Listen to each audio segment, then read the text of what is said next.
ഇന്നത്തെ അറിയിപ്പുകൾ. Ebola virus ബാധ വ്യാപനവുമായി ബന്ധപ്പെട്ട് കൊച്ചി വിമാനത്താവളത്തിൽ മുൻകരുതൽ നടപടികൾ ഊർജിതമാക്കി. വിദേശത്തു നിന്നെത്തുന്ന യാത്രക്കാർക്ക് കർശന പരിശോധനയും പ്രത്യേക നിരീക്ഷണവും ഏർപ്പെടുത്തും. വിദേശത്തു നിന്നും എത്തുന്ന രോഗലക്ഷണമുള്ളവർക്കായി ഐസൊലേഷനായി 3 ആശുപത്രികൾ കൊച്ചി വിമാനത്താവളത്തിൽ സജ്ജീകരിച്ചു. അന്താരാഷ്ട്ര യാത്രക്കാർ എമിഗ്രേഷൻ വിഭാഗത്തിന് സെൽഫ് ഡിക്ലറേഷൻ സമർപ്പിക്കണമെന്നും സിയാൽ അധികൃതർ അറിയിച്ചു. എറണാകുളം ജനറൽ ആശുപത്രി, കളമശ്ശേരി മെഡിക്കൽ കോളേജ്, ആലുവ ജില്ലാ ആശുപത്രി എന്നിവിടങ്ങളിലാണ് ഐസൊലേഷൻ സൗകര്യം ഏർപ്പെടുത്തിയിരിക്കുന്നത്. വിമാനത്താവളത്തിൽ 24 മണിക്കൂർ നിരീക്ഷണം തുടരും. Thermal scanning, visual inspection, travel history പരിശോധന എന്നിവയും ഏർപ്പെടുത്താൻ തീരുമാനമായി. റിപ്പോർട്ട് ചെയ്തിട്ടുള്ള എബോള വൈറസിന്റെ 5 സ്പീഷീസുകളിൽ ബുണ്ടിബുഗോ എബോള വൈറസ് വകഭേദത്തിന് ഇതുവരെ ഫലപ്രദമായ വാക്സിനോ പ്രത്യേക ചികിത്സയോ ലഭ്യമല്ല. രോഗബാധയ്ക്ക് ശേഷം 2 മുതൽ 21 ദിവസം വരെയാണ് ഇൻക്യുബേഷൻ കാലയളവ്. പനി, തൊണ്ടവേദന, തലവേദന എന്നിവയുൾപ്പെടെയുള്ള ഫ്ലൂ സമാന ലക്ഷണങ്ങളാണ് തുടക്കത്തിൽ കാണപ്പെടുന്നത്. രോഗത്തിന്റെ മരണനിരക്ക് 30 മുതൽ 50% വരെയാണെന്നും യോഗത്തിൽ വിശദീകരിച്ചു. ലോകാരോഗ്യ സംഘടന എബോള വ്യാപനത്തെ ആഗോള ആരോഗ്യ അടിയന്തരാവസ്ഥയായി പ്രഖ്യാപിച്ച സാഹചര്യത്തിൽ കോങ്കോ, ഉഗാണ്ട, സൗത്ത് സുഡാൻ തുടങ്ങിയ രാജ്യങ്ങളിൽ നിന്നും എത്തുന്ന യാത്രക്കാരെ പ്രത്യേക നിരീക്ഷണ വിധേയരാക്കും. News desk, MyFin TV. സംസ്ഥാനത്ത് ശക്തമായ മഴ തുടരുമെന്ന് കേന്ദ്ര കാലാവസ്ഥാ വകുപ്പ് മുന്നറിയിപ്പ് നൽകി. ഇന്ന് ആലപ്പുഴ ജില്ലയിൽ ഓറഞ്ച് അലർട്ടും 7 ജില്ലകളിൽ യെല്ലോ അലർട്ടും പ്രഖ്യാപിച്ചു.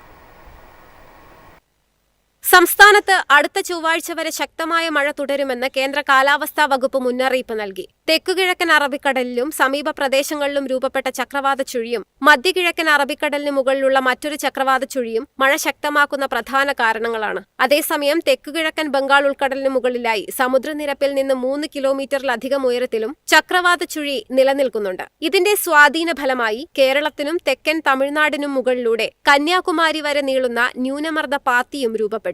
ഇന്ന് ഓറഞ്ച് അലർട്ട് നിലനിൽക്കുന്ന ആലപ്പുഴ ജില്ലയിൽ അതിശക്തമായ മഴയ്ക്ക് സാധ്യതയുണ്ടെന്നാണ് മുന്നറിയിപ്പ്.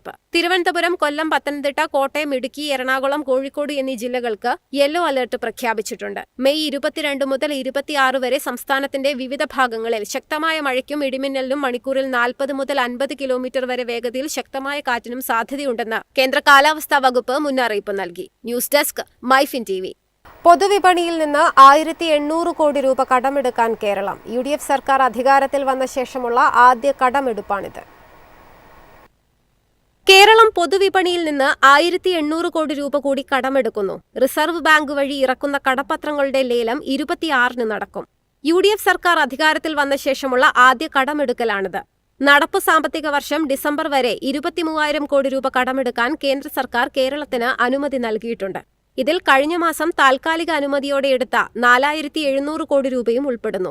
കഴിഞ്ഞ വർഷം ഇതേ കാലയളവിൽ 29,500 കോടി രൂപയ്ക്ക് അനുമതിയുണ്ടായിരുന്ന സ്ഥാനത്താണിത്. കേന്ദ്രവിഹിതത്തിൽ ഏകദേശം 6 കോടി രൂപയുടെ കുറവാണ് ഇത്തവണ രേഖപ്പെടുത്തിയിട്ടുള്ളത്. ജീവനക്കാരുടെ ശമ്പളത്തിനും പെൻഷനും പുറമെ ഈ മാസം ക്ഷേമ പെൻഷനും സർക്കാർ പ്രഖ്യാപിച്ച പുതിയ ആനുകൂല്യങ്ങളും വിതരണം ചെയ്യേണ്ടതുണ്ട്. ഇതുകൂടി കണക്കിലെടുത്താണ് കടമെടുപ്പ്. News desk, MyFin TV. KSRTCയിൽ മുഴുവൻ ബസ്സുകളിലും സ്ത്രീകൾക്ക് സൗജന്യ യാത്ര അനുവദിച്ചാൽ 112 കോടി രൂപയുടെ നഷ്ടമുണ്ടാകുമെന്ന് റിപ്പോർട്ട്. ഗതാഗത സെക്രട്ടറിക്ക് റിപ്പോർട്ട് കൈമാറി. 3 മാസത്തെ വരുമാന വിവരങ്ങളുടെ അടിസ്ഥാനത്തിലാണ് റിപ്പോർട്ട് തയ്യാറാക്കിയത്. മുഴുവൻ ബസ്സുകളിലും സൗജന്യ യാത്ര അനുവദിച്ചാൽ 112 കോടി രൂപയുടെ നഷ്ടം KSRTCക്ക് ഉണ്ടാകും. ഓർഡിനറി ബസ്സുകളിൽ മാത്രം സൗജന്യ യാത്ര അനുവദിച്ചാൽ പ്രതിമാസം ഏകദേശം 57 കോടി രൂപയുടെ നഷ്ടമുണ്ടാകും. സിറ്റി ഫാസ്റ്റ് ബസ്സുകൾ ഉൾപ്പെടുത്തിയാൽ നഷ്ടം 65 കോടിയായി ഉയരും.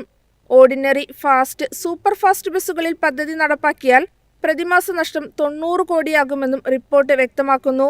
ജൂൺ 15 മുതൽ സംസ്ഥാനത്ത് KSRTC ബസ്സുകളിൽ സ്ത്രീകൾക്ക് സൗജന്യ യാത്ര അനുവദിക്കാനാണ് UDF സർക്കാരിന്റെ തീരുമാനം. നിലവിൽ സംസ്ഥാന സർക്കാരിന്റെ സഹായത്തിലാണ് KSRTC മുന്നോട്ടു പോകുന്നത്. എല്ലാ മാസവും ശമ്പള വിതരണത്തിന് 50 കോടിയും പെൻഷൻ വിതരണത്തിന് 75 കോടിയും ഉൾപ്പെടെ 125 കോടി രൂപ സർക്കാർ നൽകുന്നുണ്ട്. സ്ത്രീ സൗജന്യ യാത്ര നടപ്പിലാക്കണമെങ്കിൽ ഇതിനോടൊപ്പം 150 കോടി രൂപ കൂടി പ്രതിമാസം സർക്കാർ അനുവദിക്കേണ്ടി വരും. News desk, MyFin TV. എളുപ്പത്തിൽ സമ്പാദ്യം വളർത്താം. ഇന്ന് തന്നെ മൈഫിൻ TV ആപ്പ് ഡൗൺലോഡ് ചെയ്യൂ.